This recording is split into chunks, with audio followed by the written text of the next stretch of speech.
आपकी माँ भी चाहती है, बाप भी चाहता है। तो ये जो एक पूरा प्रोग्राम है, इसको थोड़ा लॉन्ग टर्म बनाओ और थोड़ा देखो कैसे कर सकते हो। मैं इस बारे में तो तुम्हें सलाह दे सकता हूँ, और कभी यदि तुम चाहोगे अपने कैडर के अपने लोगों को तैयार करने के लिए, तो एक आध दिन के लिए मैं तुम्हारे शिविर में आके तुम्हारे लोगों को बता सकता हूँ, मसले उठा सकता हूँ। नंबर 4, अब आखिरी मामला है। ये जो आखिरी मामला है, ये यूं तो बड़ा सरल है, पर बहुत कॉम्प्लिकेटेड है, बहुत जटिल है। इस आखिरी मामले में हम लोगों को या तो ये चौथे नंबर पे सफलता मिल जाएगी, क्योंकि 4 काम में सफलता मिल जाती है। यदि 4 काम में सफलता नहीं मिलती, तब तुम्हें जैसे मैंने यमुना में सत्याग्रह किया था, यमुना में जब खेल गांव बन रहा था, उससे पहले 360 कंपनियों को पूरी यमुना की जमीन लीज पे दे दी थी, और उसमें बाबाओं ने भी बहुत सारी जमीन पे कब्जा कर लिया। बाबाओं ने जाके बड़ी बड़ी खाट बिछा दी थी नदी को अपनी, सबको खड़ा हम जमुना के पुल के पास बैठ गए सत्याग्रह पे, और सत्याग्रह पे बैठे तो दिल्ली के लोग आने लगे, किसी दिन 2 आए, किसी दिन 4 आए, और फिर तो भीड़ आ गई। फिर दिल्ली की सरकार ने भी और भारत सरकार ने भी पूछा, यार तुम तो पानी का काम करते थे, नदियों को गुंडा करते थे, अब हमारे खिलाफ लड़ने क्यों आ गए? और शीला दीक्षित कहने लगी, राजेंद्र भाई मैं तो ये मानती थी आपके बारे में कि आप तो, मैं कितना भाषण देती थी आपका नाम लेकर, और आप तो मेरे खिलाफ ही लड़ाई लड़ने आ गए। मैंने कहा देखो, मैं तुम्हारे खिलाफ लड़ाई लड़ने नहीं आया, मैं तो यमुना की जमीन दिलाने आया हूँ।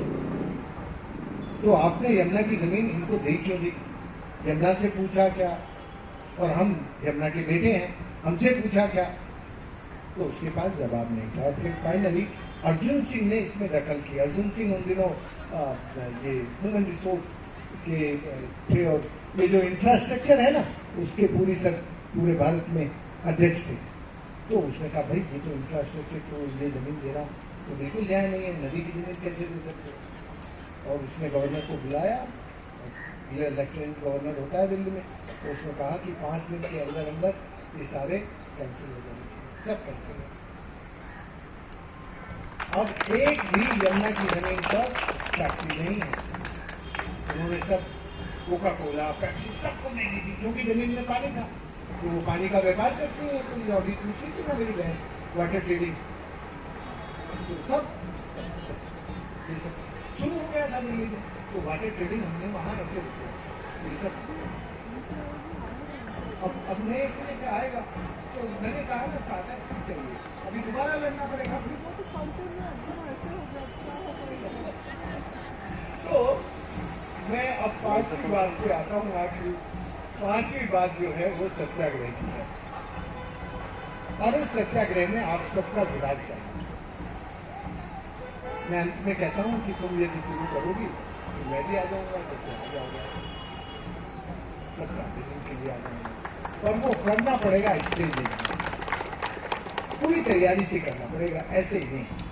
तुमने जो ये 700 दिन का किया, इस 700 दिन के लिए सैल्यूट, इससे एक एटमॉस्फेयर बना, लेकिन ये पूरा नहीं है, समझ में आया ना? हमें पूरा सिस्टमेटिक करना पड़ेगा।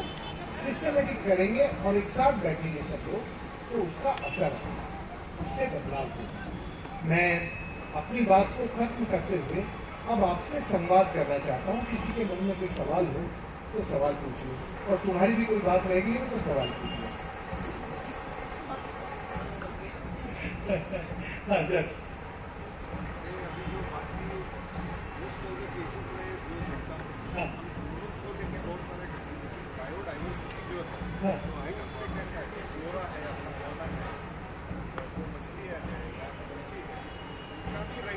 हाँ, बिल्कुल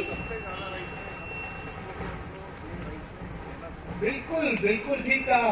और यदि तुम ध्यान करो, जब मैं बोल रहा था कि ये जो नदी की माइंडरिंग होती है, जहाँ डोहो होती है, जब नदी सूख भी जाती है तब भी जीन उसमें बचा रहता है। तो ये जो जीन पूल का राइट है, ये केवल फोना फ्लोरा का राइट का सवाल नहीं है, पूरी बायोडाइवर्सिटी का जो राइट है, उस राइट के लिए हमें नदी के साथ जोड़ के बात करनी ही पड़ेगी, उसको डिसइंटीग्रेट नहीं कर सकते। एग्री?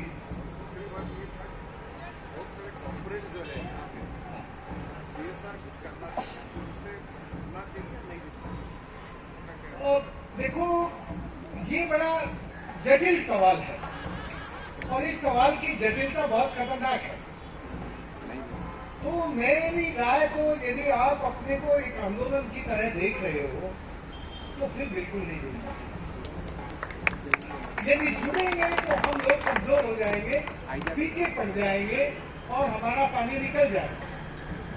समझ में आई बात? जो हमारी आंखों में आज पानी है ना, वो पानी नहीं बचेगा। इसलिए मैं तो बहुत साफ मन से कहता हूं कि कॉर्पोरेट के उस खेल में नहीं फंसना चाहिए।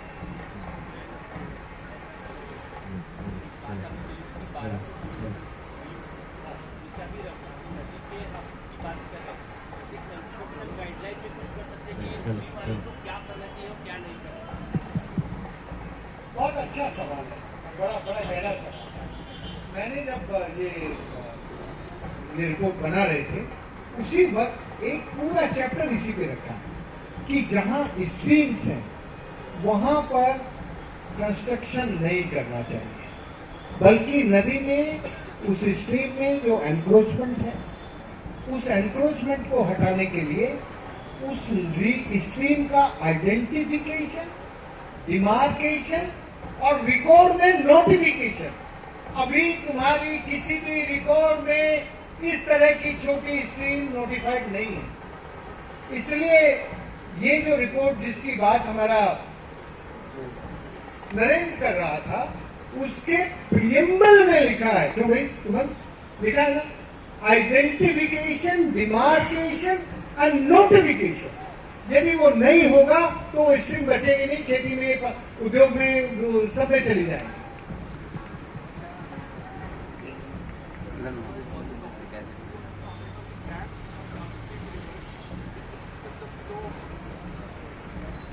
देखो, ये जो बांध हैं ये नदियों के हत्यारे हैं। मेरी बात सुनी?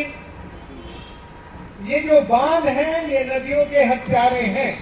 अब आप मुझसे एक सवाल पूछ सकते हैं कि भाई राजेंद्र भाई, आपने 14,800 बांध बनाए, आपके बांध क्यों नहीं है हत्यारे? पूछो ना मुझसे। जब आप नदी को मां मानने लगते हैं तब आपको पता चल जाता है कि मुझे अपनी मां को, मां के प्रवाह को कैसे बना के रखना है। तब आप जब अपना साइट सिलेक्शन करते हैं तब देखते हैं कि कहां पर कन्फाइंड वर्टिकल फ्रैक्चर है और कहां पर अनकन्फाइंड हॉरिजॉन्टल फ्रैक्चर्स हैं। उस कैरेक्टर को समझ के साइट सिलेक्शन करके जब आप पानी को रोकते हैं तो एवोपरेशन कंट्रोल हो जाता है और नदी के सब सरफेस में नदी का फ्लो बढ़ जाता है। दोस्तों माफ करना, मुझे जरा तुमने बहुत याद दिला दी, मैं तो भूल गया था इस बात को कहना। आप जानते हैं कि इस वक्त भारत में 72% अंडरग्राउंड एक्यूफर ओवरड्राफ्ट हो गए। जिस देश का 72% अंडरग्राउंड एक्यूफर ओवरड्राफ्ट हो, उस कंट्री का फ्यूचर क्या है?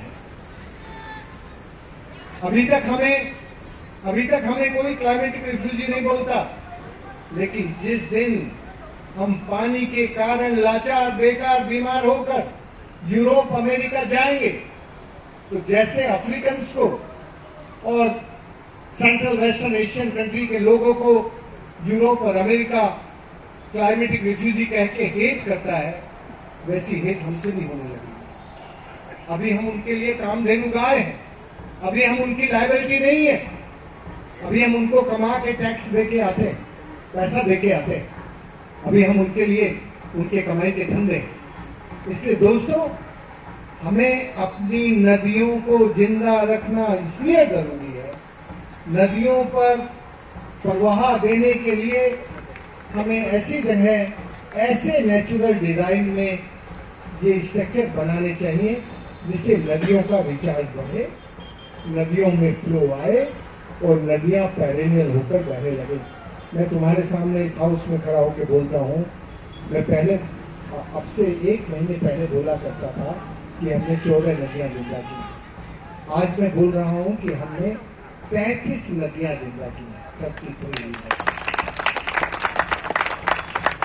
जिसमें से 9 नदियां तो, नरेंद्र जरा ध्यान से सुनना, जिसमें से 9 नदियां तो अब केवल चंबल नदी की हैं, जहां पर हमने 2700 डाकुओं को उनकी बंदूकें छुड़वाकर खेती और पानी के काम में लगाया।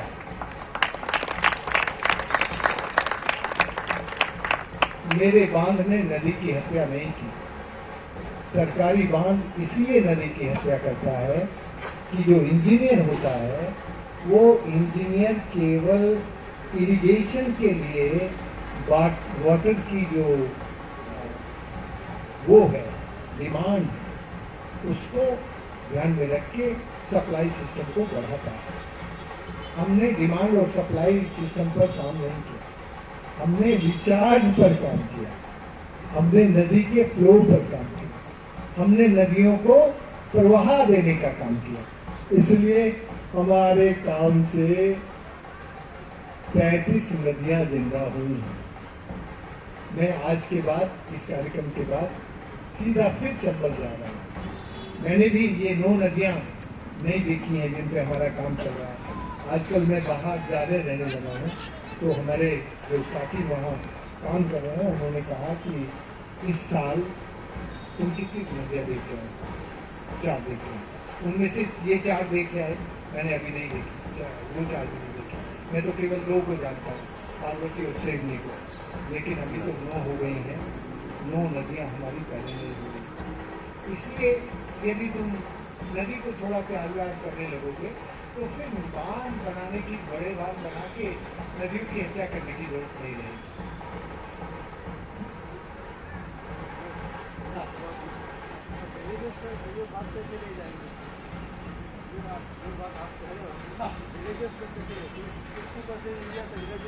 हाँ, देखो अभी इंडिया के गांवों में इतना धर्म भोरा बचा है, मैं वहां की लोकल भाषा में बोल रहा हूँ।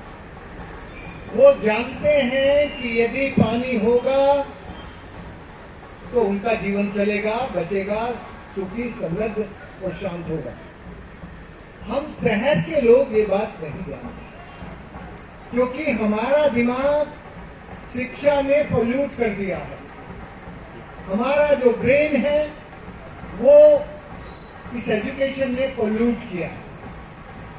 इसलिए अभी भी अनपढ़ लोगों के पास विद्या बची है। दोस्तों, मेरे अनपढ़ गुरु ने मेरी 2 दिन में 2 पीएचडी कंप्लीट कराई थी। पहली पीएचडी थी जियो हाइड्रोसाइंस में। वो साइंस कुछ नहीं जानता। उसने क्या किया, एक चमड़े के चरस में बैठा के 150 फीट गहरे कुएं में पटक दिया और 5 मिनट बाद निकाल के पूछा, अरे तू कुएं में कहीं देखे थे? तो मैंने कहा, काका ये कुएं में तो ऊपर से नीचे कहीं सीधी सड़क है, उसको अंग्रेजी में कहते हैं कन्फाइंड वर्टिकल फ्रैक्चर। तो जहां कन्फाइंड वर्टिकल फ्रैक्चर होते हैं वहां लंबे पेड़ होते हैं और उनमें हरी पत्तियां होती हैं। और उसने मेरी पीएचडी को वैलिडेट करने के लिए 1 दिन में 25 कुएं दिखाए। यूनिवर्सिटी पीएचडी देने वाले को केवल 3 प्रोफेसर बैठाती है उसके पीएचडी के वैलिडेशन में, लेकिन मेरे अनपढ़ गुरु ने मेरी पीएचडी का 25 कुओं से वैलिडेशन किया। हमें ये समझना होगा कि गांव के लोग जानते हैं पर बोल नहीं सकते। अब उसको बोलना आता तो वो मुझे कुएं में नहीं पटकता, उसको बोलना ही नहीं आता था, पर उसको ज्ञान था कि ये कुएं में जाएगा तो अपने आप सीख लेगा। और सीख के उसने सवाल पूछने शुरू किए, मेरी पीएचडी का वैलिडेशन हो गया। अगले दिन वो मुझे जहां से स्ट्रीम शुरू होती है वहां लेके गया और उस स्ट्रीम के सहारे सहारे आपकी उम्र के करीब 16-17 लोग और 10-12 महिलाएं थी पूरी यात्रा में। और जहां पर स्ट्रीट स्लोप होता था वहां कहता था कॉन्वेक्स उल्टा बांध बना दे। उल्टा मतलब ऐसे उल्टा, इसको अंग्रेजी में कहते हैं कॉन्वेक्स डिजाइन। और जहां जेंटल स्लोप थे वहां कहता था सीधा बना। और जहां नेचुरल डिप्रेशन था वहां कहता था गहरा कॉन्केव बना दे, जिससे एवोपरेशन नहीं होगा, गाय भैंस बकरी को बारिश नहीं होगी तो भी पानी मिल जाएगा। तो वो लोग जानते हैं, बशर्ते कि हम लोग उनके साथ बैठकर हमारी बुद्धि में और हमारी आत्मा में उनके प्रति सम्मान हो और उनकी बात से समझने की कोशिश करें। वो मेरी तरह 1.5 घंटा 2 घंटा 4 घंटा 24 घंटे नहीं बोल सकते। उनके पास 5-7 मिनट बोलने के लिए होते हैं, सब उसमें अपनी बात कर लेते हैं। तो मेरी दूसरी पीएचडी हुई नेचुरल इंजीनियरिंग में। और ये जो इंजीनियरिंग थी सर, ये engineering with the consciousness and concern equally nature and human kind. Human की जो नीड थी और नेचर की जो स्ट्रेंथ थी, उन दोनों को समझ के हमने उसमें काम करना शुरू किया। नदी बहने लगी और जो उजड़े हुए लोग थे वो वापस गांव में आके खेती करने लगे। तो हमें जरूरत है उनके साथ ध्यान से बैठ के समझने की। समझना भी मुश्किल होता है उनको, इतना आसान नहीं है, क्योंकि जब वैसा लाइफ स्टाइल नहीं है तो उनकी बातें हमें कैसे समझ में आएंगी। वो तो मैं इसलिए समझ पाया कि मैं किसान का बेटा था और मेरा बचपना तो मेरे गांव में मेरी खेती में ही गुजरा था। मैं खेती देखता था, इसलिए मैं उसकी बात समझता, नहीं तो समझना बड़ा मुश्किल होता है। माफ करना, मैंने एक बड़ी स्ट्रिक्ट और सत्य बात कही कि जो एजुकेशन है ये हमारे मस्तिष्क में पॉल्यूशन करती है। क्या पॉल्यूशन करती है? ये करती है कि तुम जितने बड़े एजुकेटेड हो जाओगे उतने बड़े आदमी बन जाओगे और तुम्हारा जो पैकेज है वो सबसे बड़ा होगा। तो जो इंजीनियरिंग और टेक्नोलॉजी का जो पैकेज किसको सबसे बड़ा मिलता है? जो मिनिमम टाइम में मैक्सिमम एक्सट्रैक्शन की टेक्नोलॉजी सिखाता है। मिनिमम टाइम में मैक्सिमम एक्सट्रैक्शन की टेक्नोलॉजी और इंजीनियरिंग सीखने वाला बेस्ट इंजीनियर होता है, उसको सबसे बड़ा पैकेज मिलता है, तो वो सबसे बड़ा आदमी हो जाता है। ऐसे ही मैनेजमेंट का है, जो ज्यादा लोगों को कंट्रोल करके मैनेज कर सकता है और कुछ नया करने की छूट नहीं देता, जो उसके मन में किसी के मन में कुछ नया करने की कुछ छूट नहीं देता, वो मैनेजमेंट का सबसे बड़ा अफसर होता है। ये मैनेजमेंट के अफसर सबसे ज्यादा है लाल बहादुर शास्त्री एकेडमी में पढ़ के आते हैं। और लाल बहादुर शास्त्री एकेडमी यही पढ़ाती है कि तू केवल अपने मंत्री की धोती पकड़े रहना, वो जो कहे वो करता रहना और जनता को मत सुनने देना, जनता को बोलने भी मत देना और जनता को कुछ करने भी ना देना। तो वो मैनेजमेंट के सबसे बड़े अफसर होते हैं। तीसरा है सोशल साइंस। सोशल साइंस जो है वो हमें ये सिखाती है कि बिना मेहनत किए तुम ज्यादा से ज्यादा कैसे कमा सकते हो। तो बिना शरीर से मेहनत किए जो बात का भात खाते हैं वो सोशल साइंटिस्ट हो जाते हैं। तो दोस्तों, मुझे लगता है कि अब इस डिसइंटीग्रेटेड शिक्षा को छोड़ के हमें विद्या पे जाना पड़ेगा। और विद्या जो है वो गांव में अभी बची है, वहां अभी बिल्कुल खत्म नहीं है। इसलिए गांव से सीख के ये जो 60% लोग बचे हैं, यही सीड ऑफ होप है इस कंट्री की। They are the real seed of hope of this country.